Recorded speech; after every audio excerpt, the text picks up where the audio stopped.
أنا بشوف حسب المستجدات الراهنة في زيارة، هي الزيارة الأخيرة لرئيس إقليم كردستان يعني شيرفان بارزاني لحكومة الحكومة الحالية المؤقتة لسوريا. هي زيارة تحمل أبعاد سياسية واقتصادية مهمة. على ضوءها ممكن نقول أنه الولايات المتحدة تقوم بترتيب شؤون حلفائها أو أصدقائها في المنطقة. وبما أن الحكومة السورية الحالية وقوات سوريا الديمقراطية يعتبرونهم من حلفاء أمريكا، فإن هو لا يوجد أي أنباء أو احتمالات من دخول الحشد الشعبي لسوريا، لأن الحشد الشعبي بطبيعة الحال نلحظ أن وكلاء إيران حتى الآن يقاتلون أو ضمن مناطقهم أو ضمن مناطق نفوذهم. فالحشد الشعبي ضمن العراق يحاول أيضا شن هجمات بين فينة وأخرى على إقليم كردستان، ولا أعتقد شخصيا بأن لديها القدرة والتكلفة في ظل هذه المرحلة الحساسة التي نشهد فيها تصعيدا من جهة ومن ناحية الولايات المتحدة الأمريكية وأحيانا هدنة من جهة أخرى. لا أعتقد وبوجود نية للحشد الشعبي بالدخول لمناطق خارج نفوذها. وعليه فإنني أقول أن الولايات المتحدة الأمريكية وتفاديا لهكذا السيناريوهات عملت في الآونة الأخيرة على ترتيب شؤون حلفائها سواء في سوريا أو في العراق.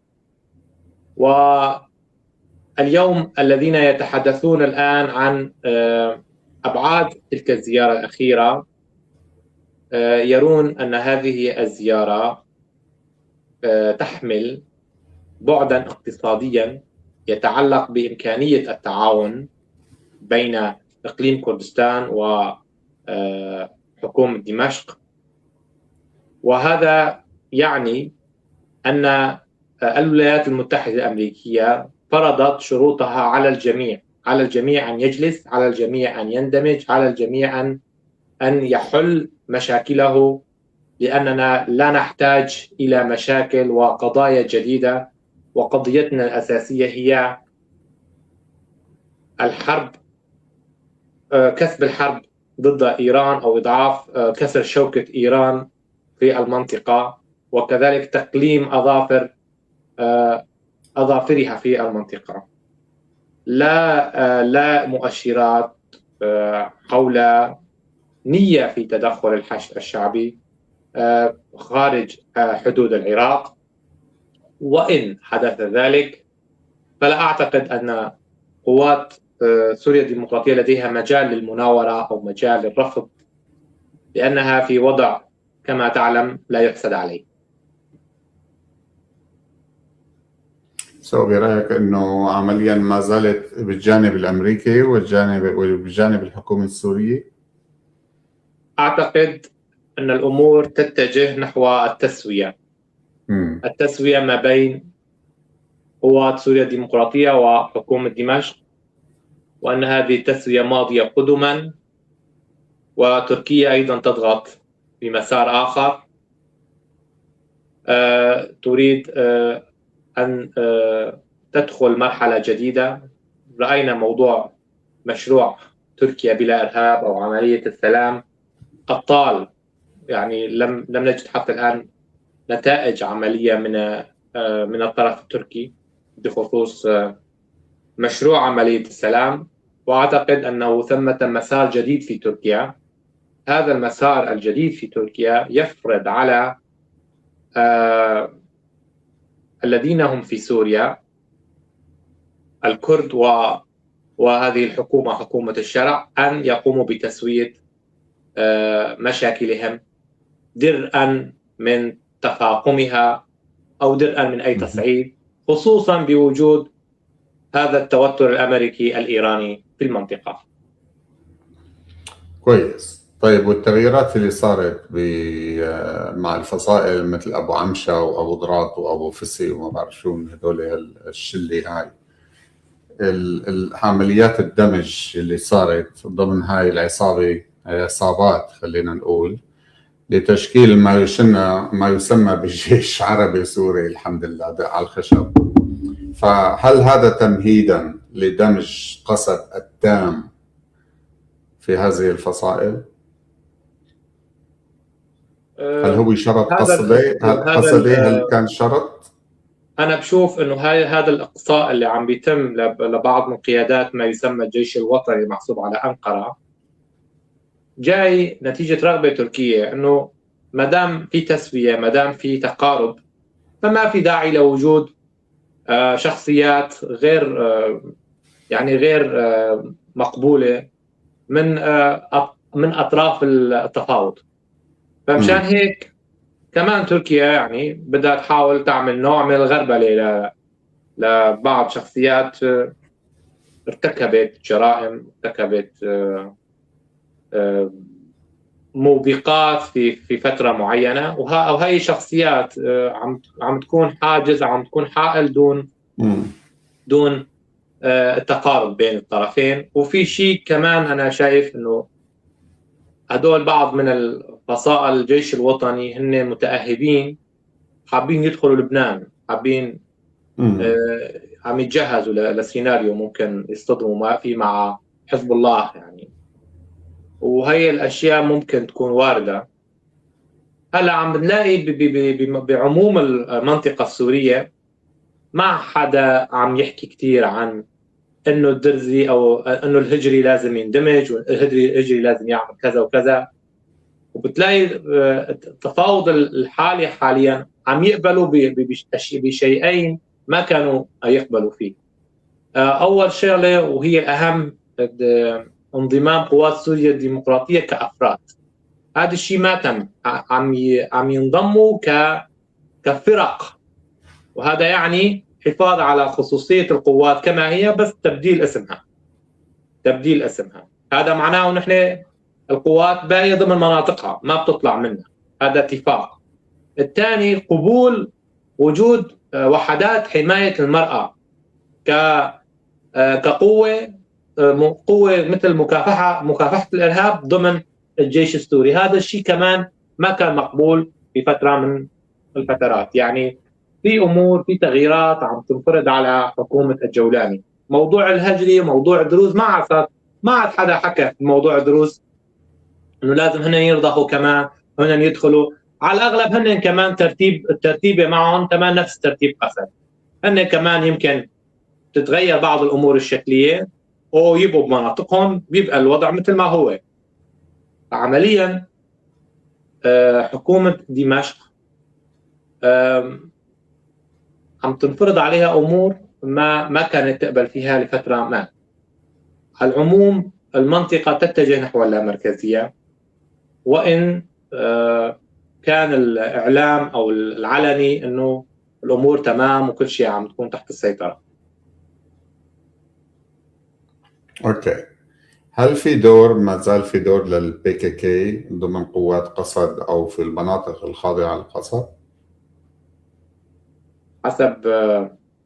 حسب تحليلاتي وحسب تواصلي الشخصي طبعا. يعني اذا ما كان في كوادر تابعين لكرد شمال كردستان يعني تركيا، في كوادر من كرد سوريا، الامور لساتها مثل ما هي. يعني هلا ما صحيح انه في رغبه وفي نيه بحل حزب العمال الكردستاني وموضوع عمليه السلام، بس على ارض الواقع ما في شيء متغير على فكره، لا من طرف حزب العمال لا من الطرف التركي. يعني ما عم يحكوا عن موضوع عمليه السلام، بس عمليا لسه ما في خطوات. يعني في احتمالات انه تستمر هي الحرب وأنا قلت قبل كمان أنه مسار التفاوض بين الإيرانيين والأمريكان مو مسار سليم وخاضع للابتزازات، الابتزاز السياسي. وكمان كانوا في وراء في أطراف وراء الإيرانيين عم بيخلوها تعاند بالتفاوض أو تخربط الوضع. أنا أرجح إنه في تنسيق روسي وصيني حتى مع إيران. الموضوع الأساسي اللي مو بالواجهة هو موضوع مضيق هرمز، وهذا المضيق حيوي وإيران ما بدها تخسره. وهذا الشيء بداية الأمريكان والأمريكيين حاسين إنه في ملعوب بهالشغلة بهي النقطة. يعني أنا فيني أقول إنه حتى الوضع السوري ووضع التركي كله مرتبط هلا بهذا النزاع القديم المتجدد ما بين إيران والولايات المتحدة الأمريكية وإسرائيل طبعا. فما بعتقد أنه في تسوية بيناتهم، وإنما هناك تصعيد وجلوس على طاولة المفاوضات، وهي الحالة رح تستمر وتستغرق وقت. المؤشرات بتقول أنه الإيرانيين ما راح يستسلموا، الإيرانيين لديهم أوراق فيهم يلعبوها.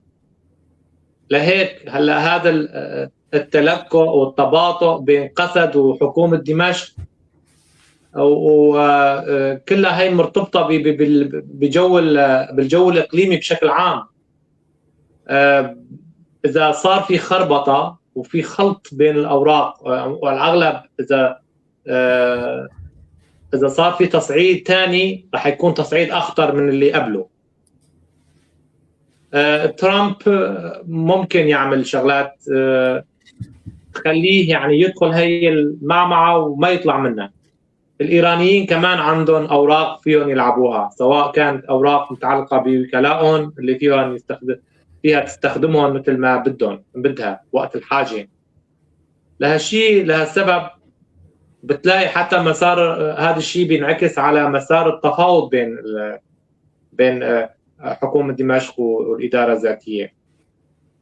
الإدارة الذاتية هلا ما عادت تراهن على إمكانية إنه أمريكا تراجع موقفها وتخلي قوات سوريا الديمقراطية مثل ما هي، وسلاحها الثقيل ما يتسلم. هي المعضلة كمان اللي بالشمال الشرق السوري هي مرتبطة بشكل وثيق بما يحصل على الصعيد الإقليمي. لهيك أي تصعيد إيراني أمريكي من شأنه أن يخلط الأوراق ويعيد المنطقة للمربع الأول. هذا ما نأمله نحن، لأنه مثل ما قالت منال إنه هدول اللي كانوا الأمريكان دفعوا من ميزانيتهم سنويا لنحارب هي التنظيمات اللي هي حاليا حكومة دمشق. فمن الصعب علينا، حتى الجلوس على طاولة التفاوض عم يكون صعب جدا، وله أكلاف مادية ونفسية على المجتمع كله، الكردي وغير الكردي. مثل ما في خيبة أمل كبيرة بالمشهد السوري بين أوساط العلويين، بين أوساط الدروز، بين أوساط الكرد.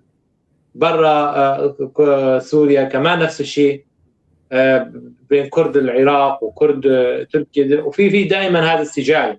فنأمل بالنسبة لنا لصالحنا نحن كأقليات تتوتر المنطقة ويصير في حرب حتى ما يوصل الأتراك وتوصل هي الجماعة المارقة لما تريده، لأنه إن وصلت فعلى سوريا السلام.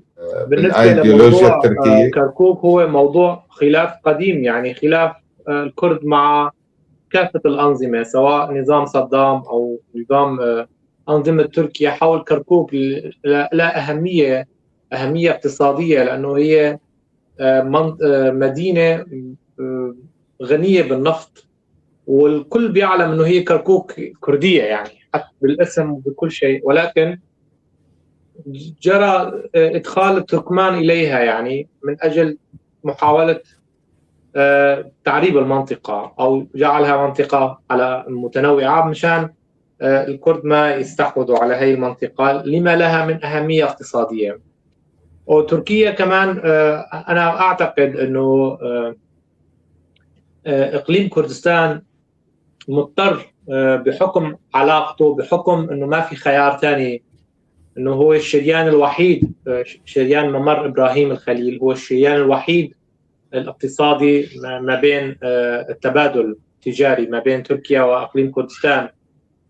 فعاده الضغط الاقتصادي بيجبر الاطراف السياسيه انه تتنازل. فتنازل هو حول موضوع كركوك كمبدأ وطني قومي، موضوع كركوك باقي وحيكون هذا الخلاف حيضل موجود. بس من الناحية السياسية عم نلاحظ انه في قبول، في تنازل من قبل اقليم كردستان شوي شوي نتيجة مصالح وارتباطات صعبة بينها وبين تركيا. تركيا حاليا اوراقها قوية وعم تتفاوض بمنطق سيادي، بمنطق متعالي سواء في سوريا او في العراق. وهذا الاستمرار بهذا التعالي متوقف على مدى التصعيد الاقليمي الحالي ما بين الامريكان والايرانيين. لحد هاي النقطة هذا الشيء الواضح بالمشهد. تركيا تستفيد من إخضاع إيران، تستفيد من موضوع تلاشي الدور الإيراني بالمنطقة، وتركيا تستفيد دائما من منطلق الابتزاز السياسي. أنا البديل الذي سيحل مشاكلكم، الذي سيمنع من أن تستعيد إيران قوتها وهيبتها. هذا التنافس التاريخي بين إيران وتركيا يعود إلى النزاع الصفوي العثماني وقبل ذلك أيضا. لهذا لا أعتقد أن تركيا في هذا المدى المنظور أنها ستضعف أو أنها سيتم هناك تحديث لنظامها، لا سيما ورغم وجود خلافات في البيت السياسي التركي بين أنصار جهبة وأنصار حزب العدالة والتنمية ومهبة، إلى أن السياسة الخارجية التركية متفق عليها من معظم الأحزاب التركية ذات الطابع الفاشي، سواء من المعارضة أو من السلطة الحاكمة. للأسف موضوع كركوك يعود دائما للواجهة، وهو موضوع ابتزاز سياسي وورقة اقتصادية يتم اللعب بها بين وأخرى. لكن على المدى الحالي وفق المعطيات فإن هناك حذر من التصعيد التركي أو مع الجانب الكردي، أو لأن هناك حرب لم تضع أوزارها بعد، ليست هناك نتيجة كاملة ومتجلية ما بين هذا الصراع الإيراني الأمريكي. ما لم ينجلي هذا الصراع فإننا لا يمكننا القول بأن تركيا ستكون البديل بالفعل أو ستخسر هي أيضا، لا سيما وأن إسرائيل تراقب عن كثب وبحذر، وأن لديها أوراق يمكن أن تلعبها. أيضا فرنسا ولطموحها القديم بأن لا تترك المنطقة تماما، فإنها أيضا لديها أوراق ستلعبها. وأعتقد أن الأطراف التي تجلس اليوم مع حكومة دمشق تعلم أن ثمة أوراق يمكن اللعب بها، وهذه الأوراق متوقفة على التطورات التي سيشهدها هذا الصراع الذي هو بالعنوان العريض صراع تغيير النظام الإيراني أو إسقاطه أو إزالة قوته الحالية. هو كأنه في يعني في مخطط انه ما يضل شيء بسوريا حجر على حجر، انه بدهم افغان سوريا، يعني هذا مخطط تفتيت المنطقه لحتى تكون هي المنطقه مثل ايام لما كانوا بزمن ببدايات الازمه السوريه كانوا يلاقوها حجه انه هي المناطق المخالفه ما بالاوقات العاديه ما في حجه لهدمها، فبيصيروا يختلقوا بيلاقوا حجه انه هذا الاشتباك وهي الحرب صارت حجه منيحه انه هي المنطقه كلها تروح. فهون نفس الشيء الباقي بسوريا هو تجفيف سوريا من بناها من مواردها الاقتصاديه، وتروح هي الاموال لجيوب بعض الاشخاص النافذين. هدول الاشخاص هن عباره عن مافيا تقوم بغسل الاموال اللي يتم جنيها من طرق غير شرعيه. الشيء اللي عم بيصير على سوريا هو نفسه اللي صار بالعراق بعد سقوط النظام العراقي، استبدال النظم المركزيه بنظم مافياويه غايتها انه تمشي التجارات الغير قانونيه. فاللي عم بيصير بسوريا هو تماما هي النسخه اللي صارت بالعراق. بتلاقي والدور الجاي كمان رح يكون على ايران كمان نفس الشيء، رح تكون نفس نسخه عن سوريا في المستقبل القادم. كمان يعاني من نفس المشاكل. النظام التركي ايضا التخبط اللي عم تشوفه نتيجه صراع النخب السياسيه فيها كمان هي مؤشرات مهمه انه هي البلد كمان ما راح تضل بهي شكلها، يعني ان الاتراك بمرحله من المراحل راح يترحموا على الحياه اللي سائده حاليا.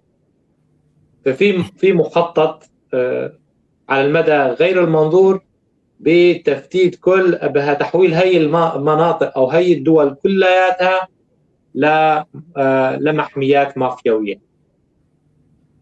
وطبيعه الحال النخب الشابه وذوي الطاقات راح تتهجر، حيتم تهجيرها، راح يتم يعني موضوع تجفيف المنطقه من العقول كمان قائم على قدم وساق.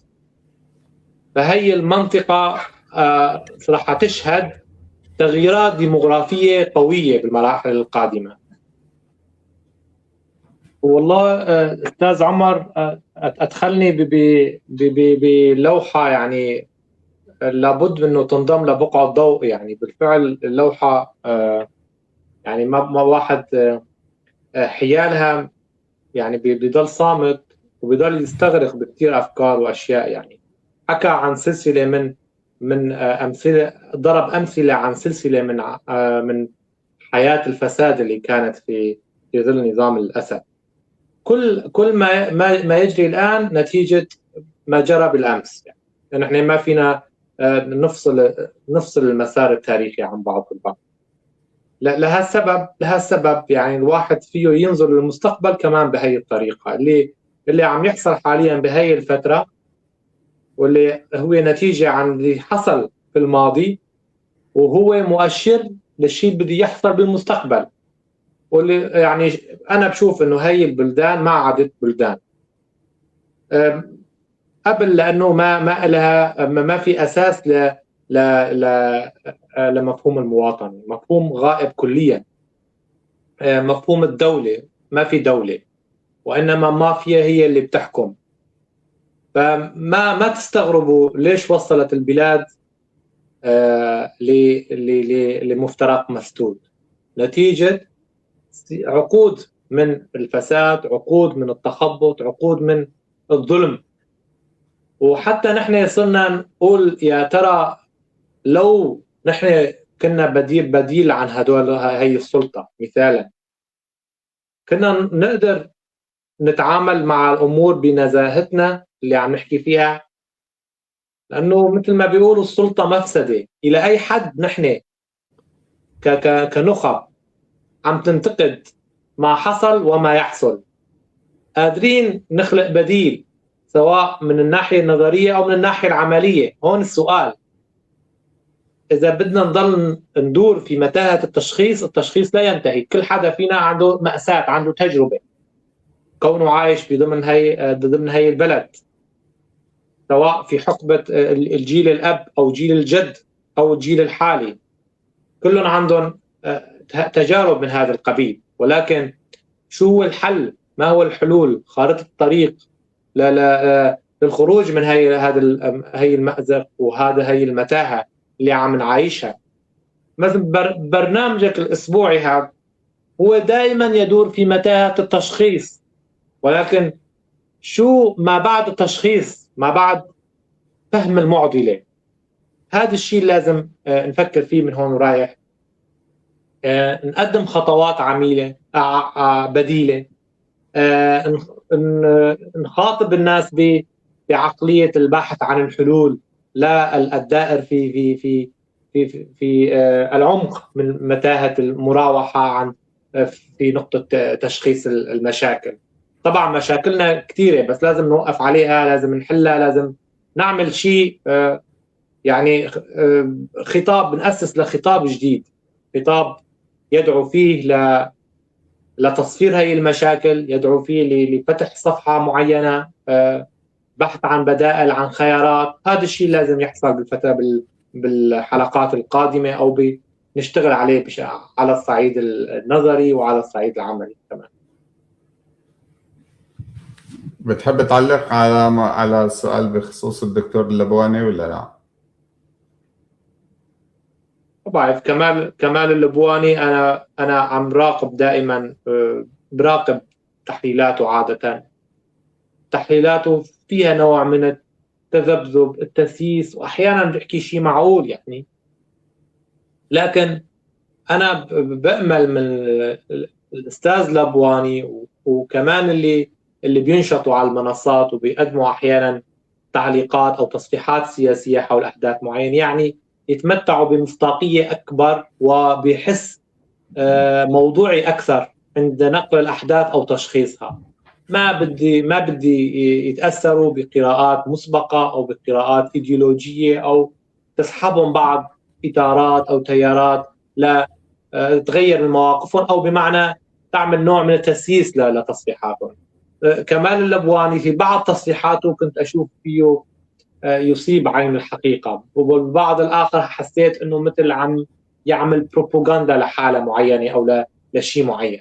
موقفهم سلبي يعني بأيام الأحداث، بتلاقي قسم منهم منبطح تماما للنظام السوري، وقسم كمان منبطح تماما للمعارضة الأخوانية. يعني كانوا بدون موقف، حتى هاي الغاية اللحظة. يعني عندهم استعداد يكوعوا، عندهم استعداد يتملقوا. يعني هذا اليسار، اليساريين عنا يعني بسوريا عندهم هذا التذبذب، يعني مستعدين يبيعوا ويملوا، مستعدين يحطوا ايدهم، يعني كأنه عندهم هي عقدة انه ما كانوا شيء وحابين يصيروا شيء.